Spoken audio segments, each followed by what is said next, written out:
What is going on, everybody? Welcome back to the channel. After Sound here, bringing you Splinterlands content every single day. We also stream right here in this channel every Tuesday, Thursday, and Sunday morning, so come by and say hello. All right, well, I lied once again in the intro because I took a couple days off from content, or I took one day off from content, and I haven't done one of these Q&A videos in a while. So I am excited to jump back into answering your comments.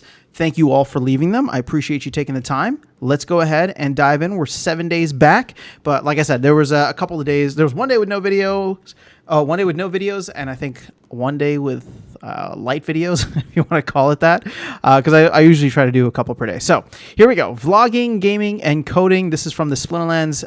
DAO should hire a marketing director. Saying for the short term, like during a bull run, maybe marketing director would make it better, but for the long term, I think it has to move on from Hive to some bigger and growing chain. Those are not mutually exclusive. I definitely think looking at other chains is worth their while, but I think it's also a moot point because Matt seems very settled into Hive. That being said, I don't know if Matt is settled into Hive because he sees the moving onto a new chain as too much work for where the team is at right now from a capacity and resource standpoint. If that's the case, that sucks, right? Because it's like, oh well, we should move, but we can't.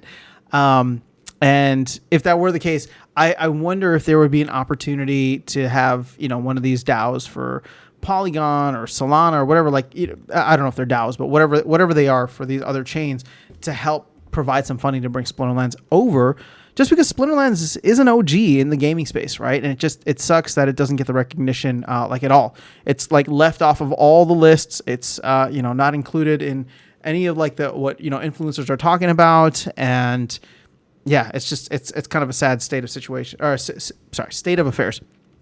Andy K says, I like the idea of the DAO supporting the hiring / salary of a marketing guy girl. However, for the timing of the hiring, I would follow Matt's lead. Nothing wrong with that. We as the DAO could provide the bonus incentives while Splinterlands pays a salary. And instead of giving a bonus when reaching certain price levels, which could be caused by different factors like alt season, I would prefer some sort of combination with a outperformance target. Like if SPS is higher than X and is outperforming the gaming crypto benchmark by X%. I mean, this is all fantastic. Right. My whole thing, and I didn't want to give specifics for that reason. I'm not in marketing, right? Or at least not, traditional marketing. So I don't know what the metrics are. I don't know how to appropriately incentivize someone to come in that kind of role. But there are a lot of other people out there who either have that experience or are just great outside the box thinkers and have been in crypto for long enough that they can figure out some really cool things. So yeah, I mean, I'm open to all of this for sure. Wangmeister says, 100% for it. J-Ron, Unreal Chris J, would be first on the list given his experience with crypto marketing and history. Oh, that would be cool. Especially if someone in the community too. Although, even more so, we got to make sure we vet, right? And know that they can actually bring that value in. But we have to do that regardless. But I think somebody from the community, for some reason, someone from the community, I feel like is going to get vetted even harder than somebody from outside the community, just because people are like, oh, I know him. Yeah, he just spews BS and Mavs. I'm not talking about J-Ron. I'm just talking about anybody, right? That already has a reputation or, people will have preconceived notions of. International Travel Channel, thank you so much for the comment. Vanessa Souza says, how about Soulbound cards? Some news. The last that we heard is that they're trying for some time over the summer. But, the last that we heard is also what we've been hearing for a very long time, at least since the beginning of the year. I think that Soulbound reward cards would not be unlocked until the summer. The good news is I'm recording this on May 31st, which means June is tomorrow, and I would consider June like summer-ish, right? So hopefully we are less than a couple months away. Sudion says, Uncle Aggie approves this video. Oh, the alt season around the corner. Yeah, probably. Aggie's been calling for an alt season for I don't even know how long. Supreme Victory Network Studios says, I don't see it in terms of the alt season. Blockchain Project says to increase the value of SPS, then Soulkeep needs to require staked SPS in the near future. You know what Soulkeep needs to do? Launch I'm getting pissed off now. I mean, like, I was excited when Double Coconut had it, but now they haven't said anything for like weeks. At the beginning of May, like literally 4 weeks ago, they came out and said the game is weeks away, and then they go radio silent. And now I'm just like this. And sorry, this is. I'm just gonna bear out some frustrations here because it's like Soulkeep, GLX or GLS, and now Arcade Colony are like the bane of the existence of everybody. Like we're just waiting. We've just spent freaking years waiting that I no longer believe any of this stuff is actually going to happen, right? Even though we're so close. And even GLS is launched and I don't even think that's going to happen, right? Like there's an actual game people are playing. They want me to cover it. I still don't think it's going to happen, right? Like that's just how burned I feel like so many people are. Maybe it's just me, but I know from the comments here. So you know what Soulkeep needs to do? It needs to launch the game because at this point, like, this is part of the frustration that I have, and maybe this goes to show like why Matt taking over Splinterlands was such a great thing because Matt and the team have delivered since September. I know people may not be super happy with what has gone on, and they definitely have not been happy with the secondary order effects of what's happened with the game economy. Right, card prices tanking, asset prices tanking, SPS tanking, but the team has fundamentally changed the game in so many ways that, again, you cannot deny that work has been done. Whether you agree if it was good and helpful work or not, you cannot deny that work has been done to change the game and get into a place where the team, right, and many people who support the team believe that it's going to go. So again, shout out to Splinterlands and what they're doing, right?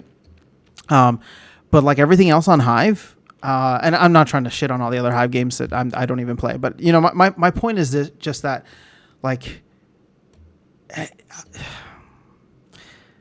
it just feels like Hive is a dead chain, and like Splinterlands is the only heartbeat there, and Matt is doing like the work of 10,000 surgeons trying to keep this thing alive, right? Because nothing else, literally nothing else, seems to have the ability to launch or at least have some kind of impact on the ecosystem. All right, rant over. I just wanted to say that I don't think any of this stuff's happening until it happens. It's not happening, and this is why myself and I think many others have been seduced away, appropriately so, because it's just like let's go where stuff is being delivered, right? Whether that's Splinterlands, the game, or whether it's other games out there. I'm sick and tired of like soon. That's like a word I never want to hear again. And I just can't even go into like the Discord or into any of these things to talk about it because it's like, let me know when the game's out. And then maybe I'll care. All right. So Jason says they had a marketing person. They got the sack. Aren't we going around in circles here? Yeah. There are a lot of people who didn't like the marketing person who was there at the time.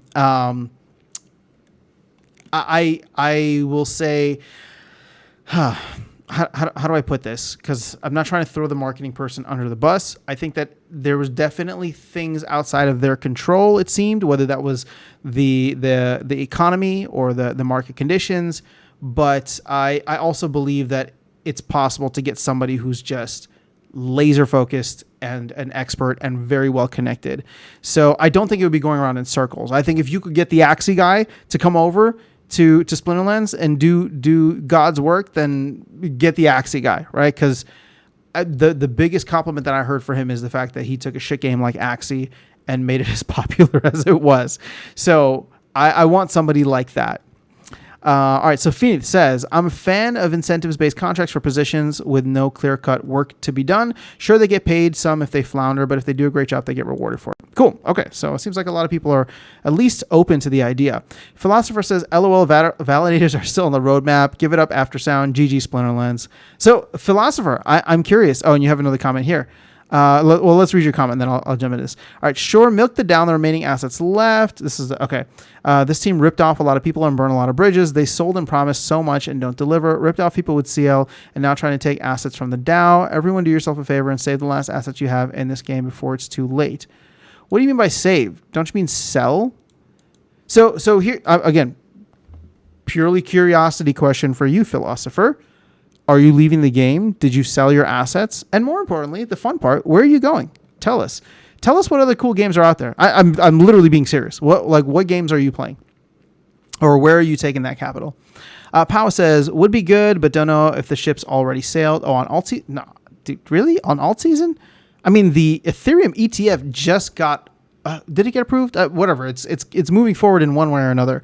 And that was in the last 7 days, I think. So, or no, that was last week. So Asmon says, did they, no, wait. Oh yeah, that was actually part of this video. What am I thinking? See, this, it's been so long since I've done one of these. Asmon says, did they say that if you got any title on the account, you get 50% more glint or something like that? Not any title, but the prefix titles get you some extra glint. Brave Tofu says, agree with you on the research bit. If you want to give it utility, have a research workshop where you can get land upgrades. Keep it on land so it's thematically consistent and don't have it compete with glint. I'm good with that. I think that's a good point. Dexter says, SPL team members having a bot farm harms everyone. Here comes another SPL team member instituting system to fight bot farms harms everyone. If you don't see something wrong in this, it shows that you don't have basic ethics and values. Anywhere in the world, any organization that finds anyone exploiting the business to his or her own benefits or advantages to the detriment of the company and the client base, even if that person has made restitution or amends, would have fired that exploiter at the minimum. You saying there is nothing wrong is totally wrong. Sorry, but I'm unsubscribing because I don't support this kind of values and ethics that you promote. Fair enough. I wish you the best, genuinely. Again, it's an open, decentralized system. I don't like it, but it's not technically wrong. But you're never going to read this or hear this anyway. So hope you do. Hope you're well. All right. So Firebolt says, I had hoped that land was going to be a great addition to Splinterlands, but it seems like they might not have the talent or ability to compete with the big name brands like Farmville, Clash of Clans, Clash Royale. Matt made it clear that land is not a priority, which is his biggest mistake. Rank battles keep changing and they keep making it less attractive. SPS is below all-time support and will not be able to maintain its value if there are no buyers, day traders. Reality is, why would someone want to buy in now and lock in their capital? Only way is if your product has personality and has some sort of connection with the collector games. Example, Marvel versus DC characters. Who's the best villain? Who would win? What's their backstory? Personality. FYI, Joker's one of my favorite characters. Joker's a fun character. I'm trying to find a connection here, but it seems bots are their best asset. And Joffrey's talking about Alluvium land. Man, I got nothing for you, dude. You're not saying anything wrong. I think it is going to be very difficult for the team to keep up with a lot of the other games out there, and I don't know who would be coming in and spending money outside of the folks that are here and already doing so. Which is why, in my opinion, it is so important to make sure that any and all things that are being done right now should be done for 500 players. And like, I know that's not what the team is trying to do. Because they're trying to like future-proof this game for like a bunch of players that they think are going to come in one day, which I think we all think are going to come in one day. But it's like it's like you're not preparing for the fight in front of you. You're preparing for the fight, the next fight afterwards, and you're going to get knocked out in the first round of this first fight because you're just not even like you're not keeping your eye on the ball is what it comes down to, right? You're already looking down the field, not keeping your eye on the ball. You're going to drop the pass. Sorry for all these sports references. What I'm trying to get at, what these sports metaphors are trying to say is not even to retain the players that you have, but what you are designing now should be done in a way where it can be sustainable with 500 players because that's all we really have. And if you continue to create,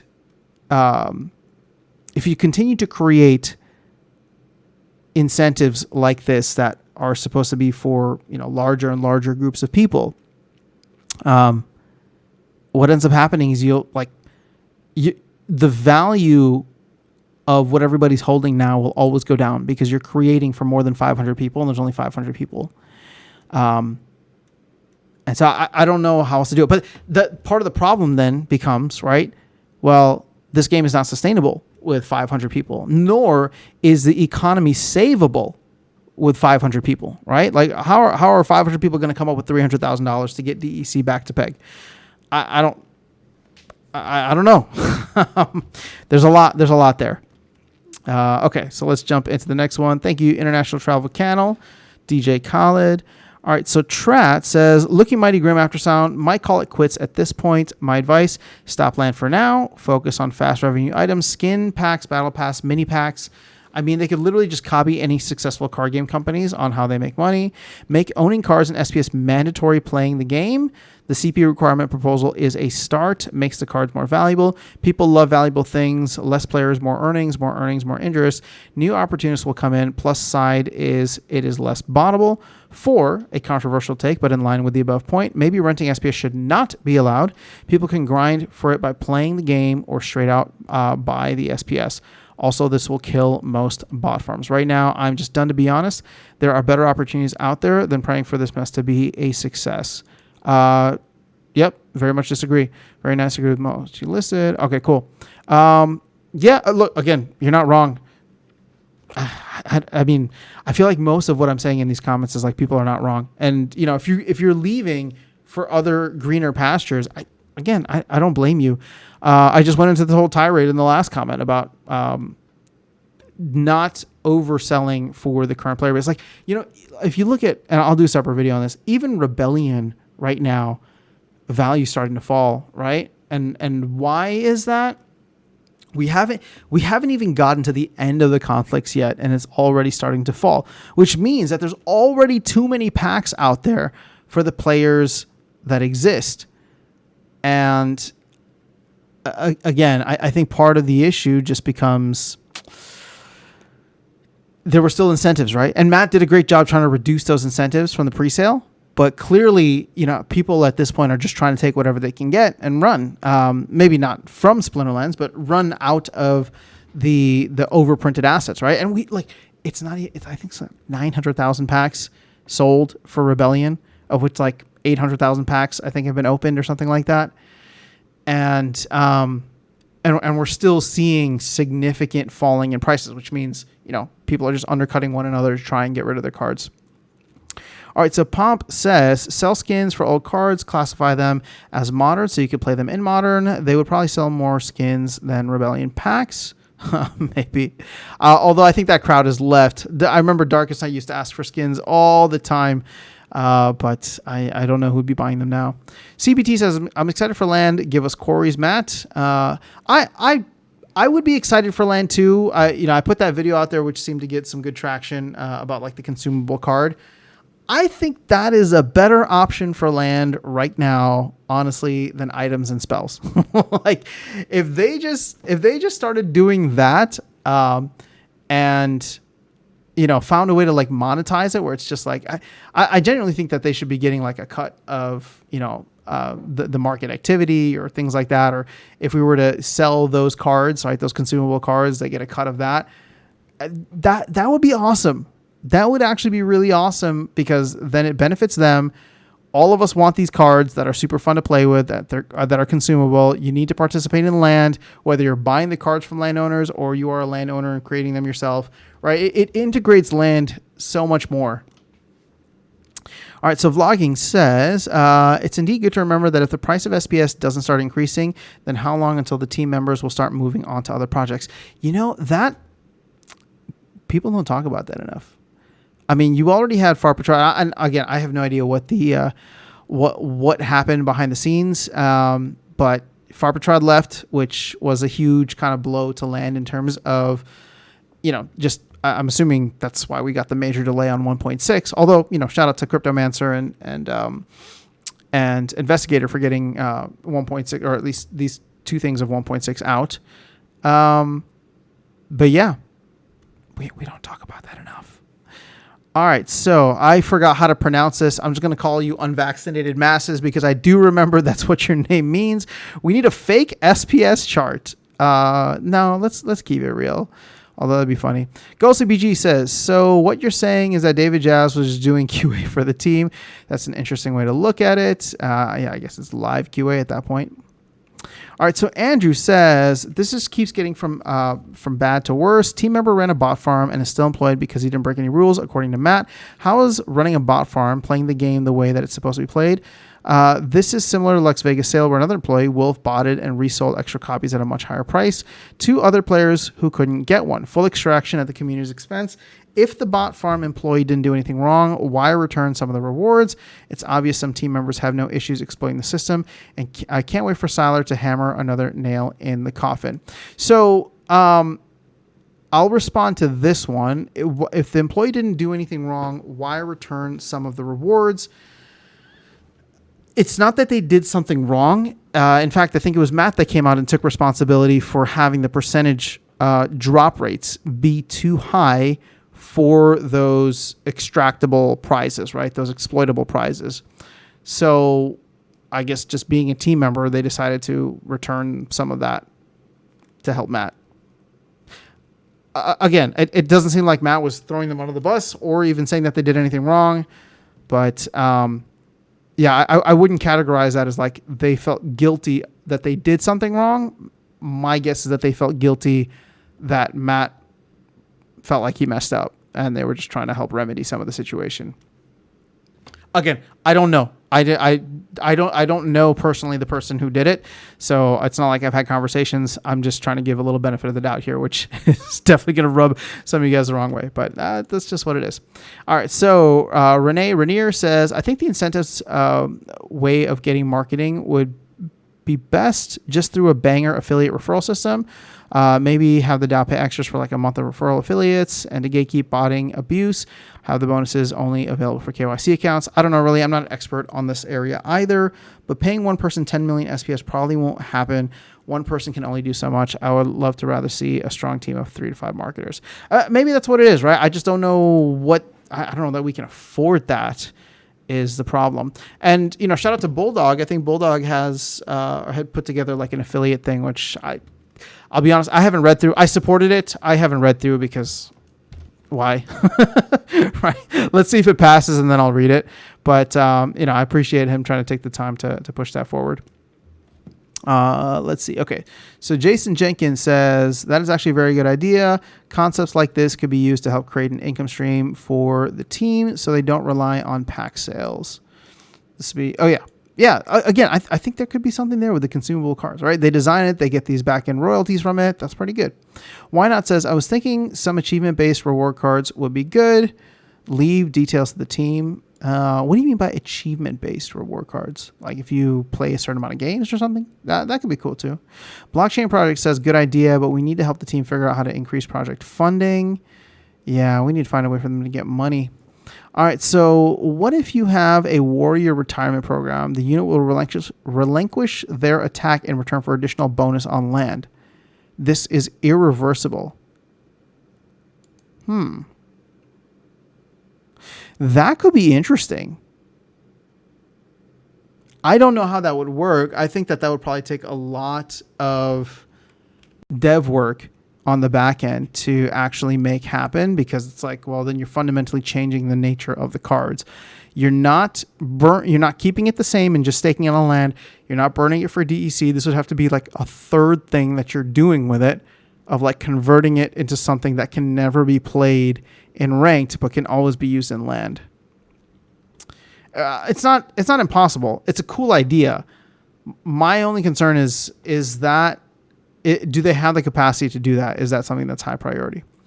All right, so Christopher Charles says, this is a great idea. It's fun. It burns through resources. Doesn't seem overly complicated to implement. It's expandable and it encourages more land usage. You should suggest it in the town hall chat. This is for the consumable card. All right, cool. Seems like there's a lot of folks who are into it. Fireball says, yes. However, Matt said land is not a priority. It's not a priority now, and I'm not even thinking that it needs to be now. I think that this could be like a Q3 project, although I guess we're only like a month away from Q3. Pomp says you could also make consumable card a consumable rebellion frame. You apply to an old card and then play the card. Oh, that's fascinating. See, that's a pretty cool idea. But you know what? People would just get it, and then all of a sudden we'd see Kitty dominating back in Modern. Which again, I'm not opposed to seeing like older cards. I would love for there to be a rule set, because I think at least that's like somewhat random enough. But I think if you do like a Rebellion card frame, then it's like, oh, I could play Kitty every battle if I wanted to, right? Kitty or Jotun in literally every battle, as long as I buy enough of the frames, right? And we want the frames to be relatively cheap, even though they're consumable. Or because they're consumable. All right, so Pau says, I love it, but it doesn't make money for the team, so it won't happen. Yeah, that's probably the biggest issue. Wolfshire says, would have to have an ability that doesn't allow it to get weapons training. This is for the consumable card. Yeah, my Chicken 2 or Scarecrow, whatever it is. Yeah, weapons training will probably be too tough. I mean, maybe it's just, you know what? Maybe you just give it a melee attack of 1. And then like call it a day. Yeah, so it's like not doing much. You know what? Give it an attack of 1 and then give it recharge. So it's literally just, it's there to take a hit. It's probably not even going to get the hit off. It's just, yeah. All right. Ghost Chicken says international travel channel. That'd be fun. All right. So Mike Knight says, I support it. Let's move forward. Vlogging says, could just well be a glint shop item, which you can buy using some kind of coin item that Land somehow produces. Then it would just be easier to change it when the new set is released. There are already other consumables, so why not cards also? I think consumable cards would be fascinating. But again, that's just me. Thank you, International Travel Channel. Let's see, how many more until we get to 5 days? All right, because I don't want this to be too long. So I think we got one more here with Joffrey. Oh, and this is going to be we have 2 more. Let's start with Cold Ass. If we remove all bots from the game, then there is no need for putting Modern and Wild anymore. Better, we just have it as it was before. Matchmaking is already becoming a challenge, even in these wild days. I also think too much cooking is going to spoil the meal. It's becoming less fun by the day, and you hear people saying we want to attract new players or more players, while players are choosing to stay away from the game. And then Rainier says, I agree. I love how it was before. No Modern, no Wild, just pure Splinterlands. Well, I think they have to do the Modern and Wild. It's funny because, like, in full transparency, right? I remember 2 years ago waiting for Modern and Wild, right? And it was like the one thing that had just, it was like the bane of my existence that time, summer of 2022. Because they talked about, getting Modern out there sooner rather than later. And I was tired of like facing off against a lot of the alpha and beta cards, specifically Silver Shield Assassin and that stupid ass sneak team. So it's like I wanted Modern so badly. And then now here I am playing 99.9% of my battles in Wild. So I don't know. I don't know what that evolution for me means, but it's like, I don't know, maybe you're onto something. Now, the argument that I've heard for having Modern is because it forces players to buy new packs and new sets, and that's how the team primarily makes money. But yeah, I don't know. All right, so Joffrey says at 2410, dude, you are effing kidding, right? Oh, this is from the town hall. Not a big deal. The team member, I don't know why team member is in quotes. He is a team member. Emptied the prizes in less than 24 hours. Then Matt 100x the chances of jackpot draws and 100x the price. I think he reduced it by 100x. So my chances of getting one beta pack is 1 in 1,000. The cost is 10x at least. Brother, now he wants to tax wildly. Matt only knows how to tax real players. They can't even produce unlocking soulbounds. What a joke. I really believed this project 2 years ago. This is basically a 6-year-long slow rug pull. I can see why you would say that. There have been a lot of promises and a lot of pre-sales that still haven't been delivered. Let's see. What do I want to address in here? Again, I'm not trying to defend the team member. I'm simply agreeing with Matt that it's not okay. This is where it gets tricky because I know why people are upset, and I'm not even necessarily disagreeing with you. The reason I don't consider it an exploit is because everybody had the opportunity to do it. Now, where we get into like a weird thing here is previous insider knowledge, which again, I want to be very careful because I'm not even saying that that's the case. I'm just saying that this is probably why people feel upset. If somebody's designing it or they know what it's going to be like, then they can prepare for it, right? Have a ton of glint ready. Again, that doesn't mean that you didn't have the opportunity. In fact, when those reward chests went live, right? Keep this in mind.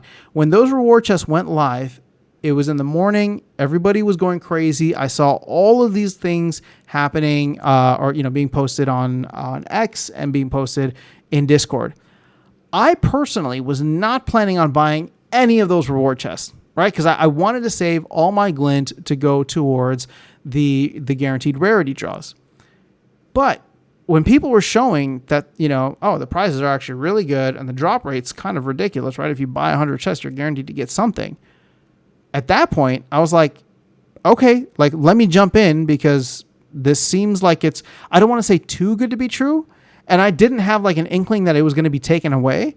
But in my mind, I was like, well, everybody's doing it now. Let me jump in while the getting is good, right? And then I'll just go back and get the rarity draws later. And of course, I was hoping I would get a land plot or a Rooney or whatever else was available there, right? I think I walked away with the beta pack. But, everybody had that opportunity.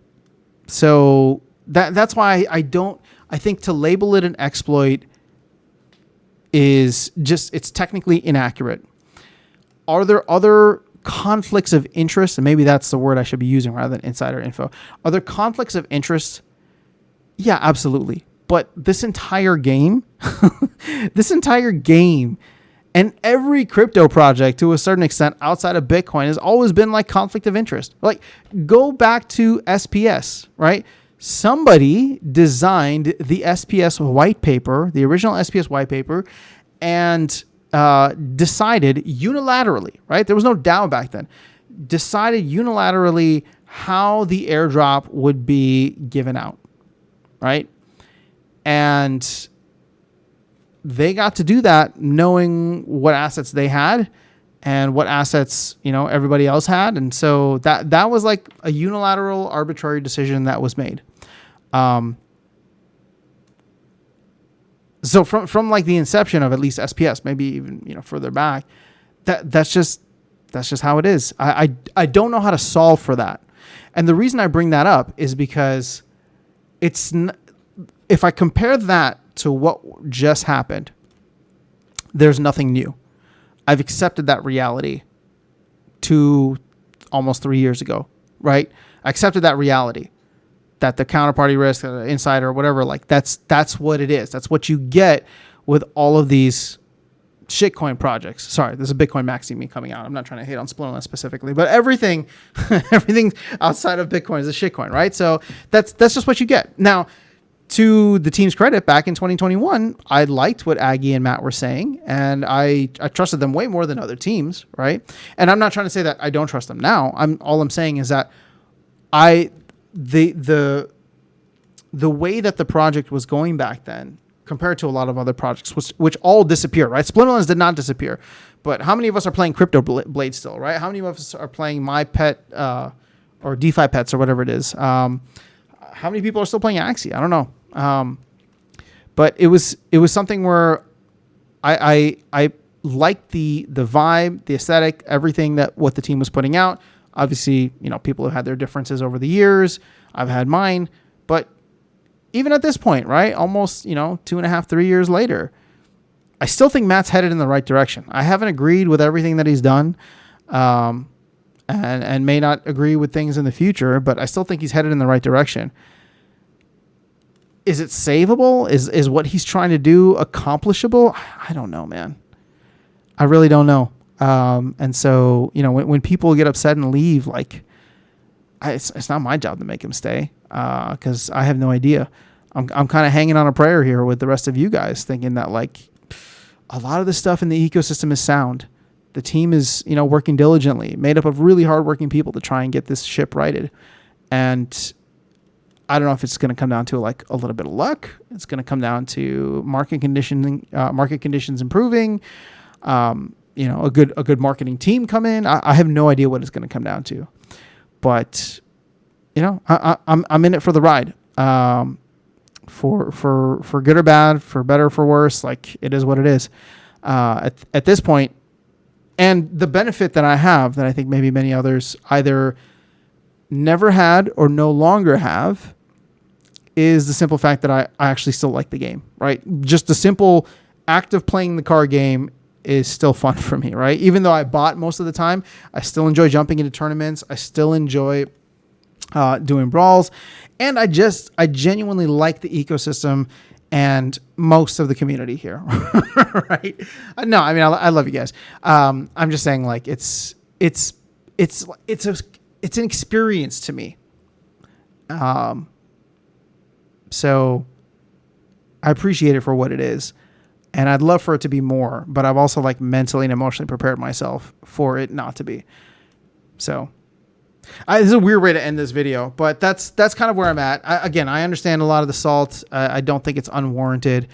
But at the same time, like, I like playing the game. I enjoy it. I think that, the community is awesome here. And when I say most of the community, I'm not trying to take shots at people who are throwing salt. I know you guys most of the time mean well. But yeah, I literally have no other kind of solace or whatever that I can give you outside of like, it is what it is.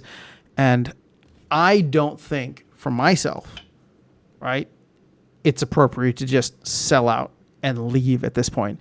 I've gathered up so much stake in the game economy with the community and all that, that I would rather just stick it out at this point because I'm having fun. Right. And hopeful for what an alt season could bring us. Will it happen? I have no idea. Right. But that's why I stack Bitcoin, because who cares about alt season? All right. Well, hopefully this was at least entertaining for you guys. I know we took a lot of different twists and turns, but once again, I just want to say thank you to everyone for taking the time to leave comments. I appreciate them. And I will catch you all in the next video and see you around the game. Take care.